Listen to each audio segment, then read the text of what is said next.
When I started my job 20 years ago, the criminal code was, an impressive document. It's now a breathtaking doorstopper of a document, and yet it has changed nothing at the end of the day when it comes to the prevention of crime. And it hasn't changed it because we have overcomplicated something that is really, at the end of the day, quite simple.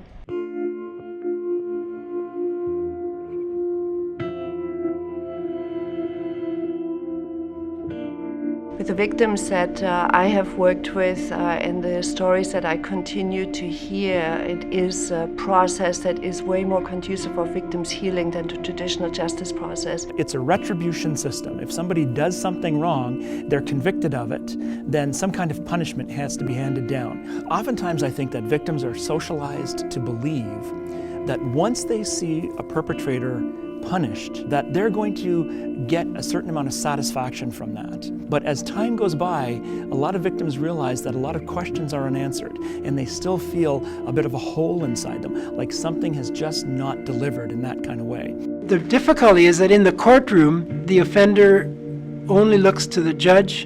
In parole hearings, the offender is not allowed to turn around and say to the victim, "I'm sorry." If I harm you, I need to be aware of what that harm is.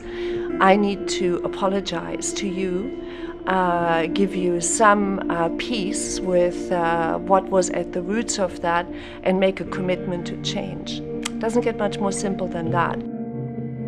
This is a voluntary process. It has to be voluntary. People have to be there because they want to be there and that they're willing to hear the other person.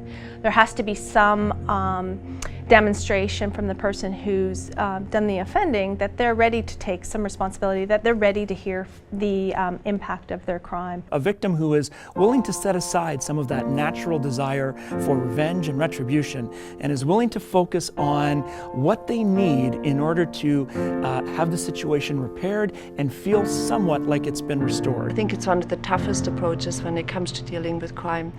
I have heard of many stories, and I have spoken to people who have gone through a restorative justice process as offenders that they would have much rather gone to jail than sit there and face the consequences of their own action directly with the person that they have affected and or his or her family. The cost of incarceration is enormously high. Probably upwards of $160,000 a year is a reasonable kind of average for what it costs to incarcerate a person.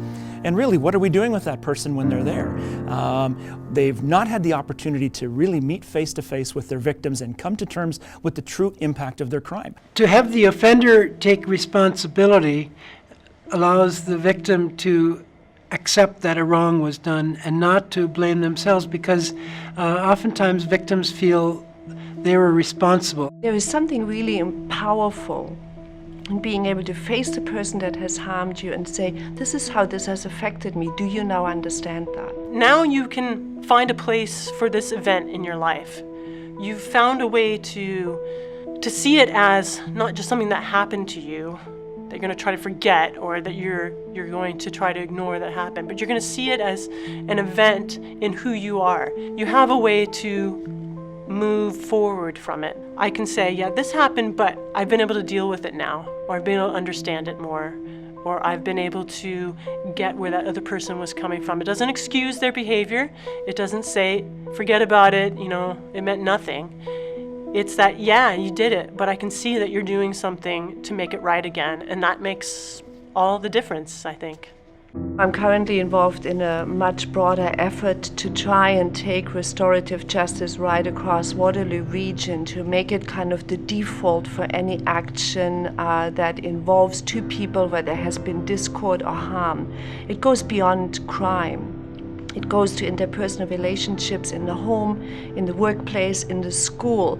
We tend to very quickly say, somebody has hurt me, I'm going to go to a formal system, the principal's office, the Waterloo Regional Police or local police services, to get them to attend to the issue.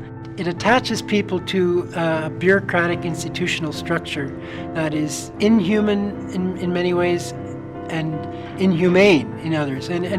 So I think the more you can bring a personal aspects into it, I think that's a healing for a community and for a society. I think restorative justice creates a sense of hope, and in the work that I'm doing, which is all about prevention and engaging, how to engage populations and engaging all of the institutions in the community to do their part for prevention, hope is central, and restorative justice, I think, provides a phenomenal amount of hope.